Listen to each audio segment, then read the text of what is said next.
Marcus Webb had learned to read bus terminals the way other men read weather. He could tell, just by looking at someone's shoulders, whether they were waiting for a bus or hiding from something. He could tell by the way a person sat, feet flat, bag in lap, whether they expected to be moved along soon. He could tell the difference between tired and lost, between hungry and broken. He had been all of those things himself, at one point or another. Tonight was slow. Gate 4 was dark. The vending machine near Gate 7 had been broken since February, and nobody had come to fix it. The fluorescent light above the men's room buzzed the same 2 notes it had buzzed every night for 3 years, and Marcus had stopped hearing it the way you stop hearing your own heartbeat. He pushed his mop down the center aisle, past the plastic seats bolted to the floor, past a sleeping man with his shoes tucked under his thigh so nobody would take them. He almost missed her. She was sitting at Gate 6, which hadn't had a bus since 9 o'clock. Her jacket, the kind of jacket that costs more than Marcus made in a week, was folded across her lap. Her shoes were heels, real ones, the kind that meant she had been somewhere important earlier in the day. Her hair was pulled back neatly, except for the parts that weren't anymore. She was staring at the floor, not at her phone, not at the arrival board, at the floor, like it owed her something. Marcus slowed down. He had a rule. He didn't get involved. This was a bus terminal, not a shelter, and his job was to keep the floors clean, not to solve people's problems. He had enough problems of his own. He had a daughter at home asleep under 2 blankets and a space heater. He watched like a hawk because the building's radiator was unreliable. He had a school trip deposit due Thursday. He had $20 in his wallet and 6 days until payday. He mopped past her. He got to the far wall, turned around, and mopped back. He stopped. "Ma'am," he said, "you okay?" She looked up. Her eyes were dry now, but the kind of dry that comes after a lot of wet.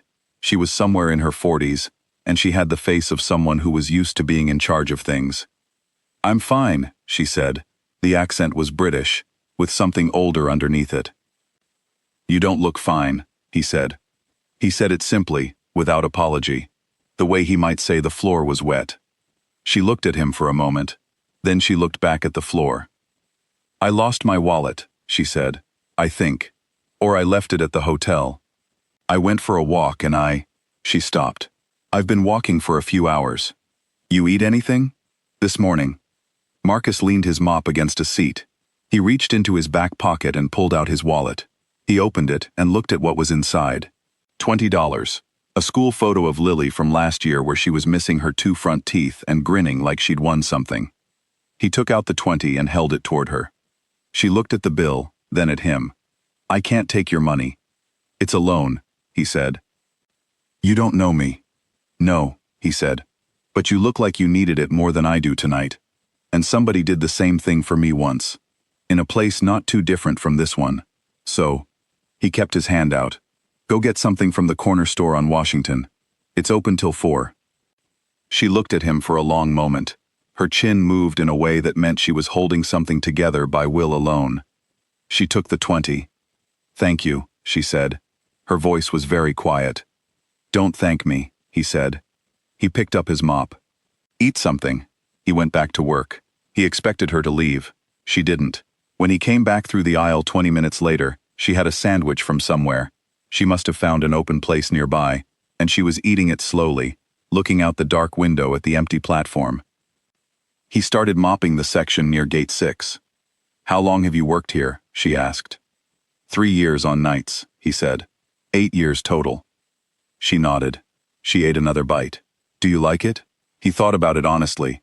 "I like that it's quiet. I like that nobody bothers me. I like that I get home in time to make my daughter breakfast before school." "You have a daughter." "Lily. She's 7. She wants to be a marine biologist. Except last week she said she might want to be a chef instead. I told her she could do both." He paused. "She didn't believe me, but I think she wanted to." The woman smiled. It changed her whole face. "I'm Diane," she said. "Marcus." She was quiet for a moment. "I had a board meeting today. My own company. I started it with my business partner 11 years ago. We built it from nothing, from a rented office and a shared laptop and a lot of very long phone calls." She paused. "Today they voted to remove me as CEO." Marcus stopped mopping. My own board, she said. People I hired, people I trusted. She wasn't crying. She was past the part where crying helped. They said the company needed a new direction. What they meant was, they needed someone who would agree with them more often.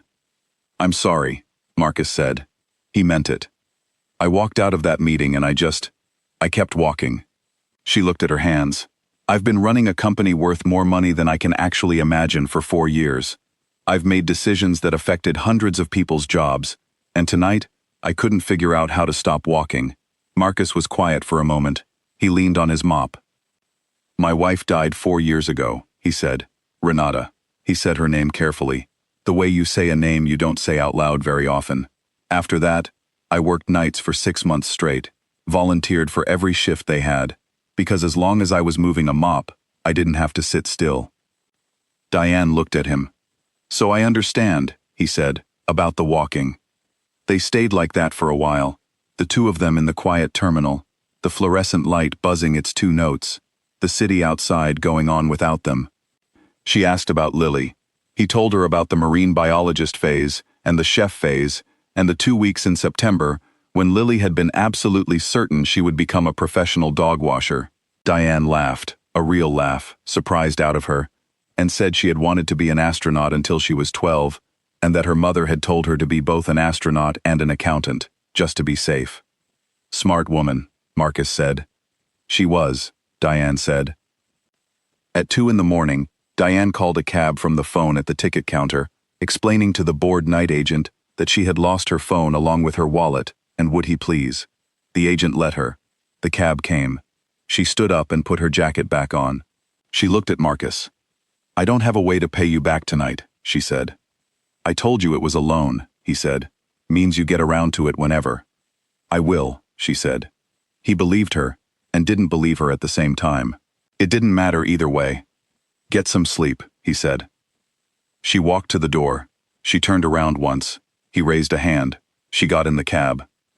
Marcus stood there for a moment, in the quiet terminal, looking at the door. Then he picked up his mop and went back to work. He forgot about it. Not because it didn't mean anything, but because his life moved fast and low to the ground.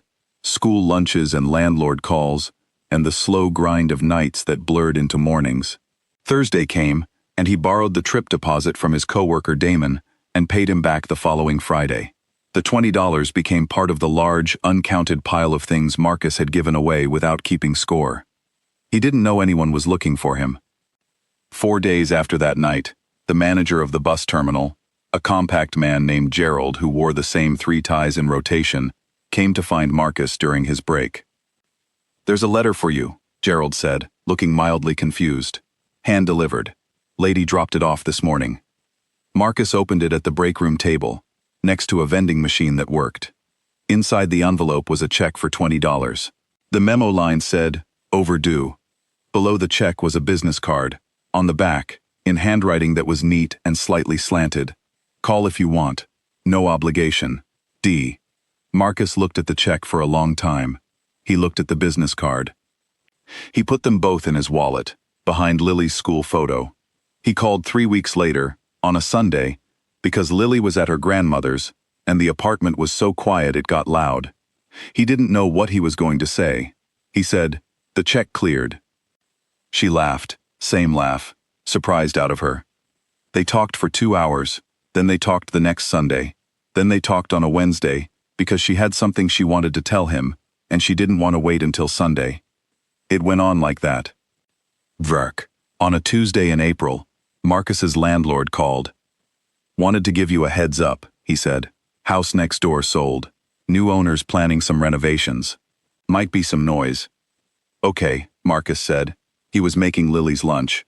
Peanut butter, no jelly, the crusts cut off in a way that Lily claimed was important for reasons she could not fully explain. Just wanted you to know, his landlord said. Thanks, Marcus said. He hung up. He sealed the sandwich bag. He thought nothing of it. That afternoon, at 4 o'clock, his doorbell rang. He opened the door. Diane Okafor was standing on his front step, holding 2 cups of coffee. She was wearing jeans and a dark coat. She looked slightly terrified, in the way of someone who had made a very large decision, and was only now beginning to feel the full weight of it. Marcus looked at her. He looked at the cups of coffee. He looked back at her. "The check cleared," he said. She laughed. It sounded like something that had been closed for a long time coming open. He took one of the coffees. He stepped aside. She came in. Lily was at the kitchen table with her homework, and she looked up at Diane with the frank, open curiosity of a 7-year-old. "Are you my dad's friend?" she asked. "I think so," Diane said. "Is that okay?" Lily considered it seriously. "Do you like marine biology?" "I don't know very much about it," Diane said. "But I'd like to learn." Lily decided, in the fast and total way that children decide things, that this was acceptable. She went back to her homework. Marcus and Diane stood in the kitchen with their coffees. "The house next door," he said. "Yes," she said. He waited. "I'm not moving in," she said. "I want to be clear about that. I'm not. This isn't me inserting myself into your life. I have an apartment downtown. I have an office. I'm starting the company again, with new investors, and I have more than enough to do."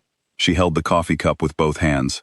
"I bought it because I've spent 4 years making very large decisions, and most of them felt like moving pieces on a board. That night, in the terminal, she stopped. "Yeah," he said. "I want to rent it," she said. "Below what the market says it should cost, to a family who needs the space." She looked at him. "I don't know who yet. I thought maybe you might know someone, since you know this neighborhood and I don't." Marcus thought about Damon, his co-worker, who had 3 kids in a 1-bedroom in Englewood. He thought about Damon's wife, who worked 2 jobs and still somehow made dinner every night. He thought about how Damon had lent him the school trip money without being asked twice. "I might know somebody," he said. Diane nodded. They drank their coffee. Outside, the April light was doing what April light does in Chicago, arriving like it was apologizing for being late all winter, soft and pale, and a little uncertain of itself. It came through Marcus's kitchen window and lay across the table where Lily was working on her subtraction problems, her tongue pressed to the corner of her mouth the same way Renata's used to when she was concentrating. Marcus noticed it, the way he always noticed it, and it hurt the way it always hurt, and he let it. "She looks like her mom," Diane said quietly. He had mentioned Renata only once, in passing, weeks ago on the phone. "Yeah," he said. "She does." They were quiet together, the good kind of quiet, the kind that doesn't need to be filled. Lily looked up from her homework. "Dad," she said. "Yeah, baby. What's 11 minus 4? "What do you think it is?" She counted on her fingers, very seriously. 7? "That's right." She wrote it down with tremendous satisfaction. Diane was smiling at her coffee cup.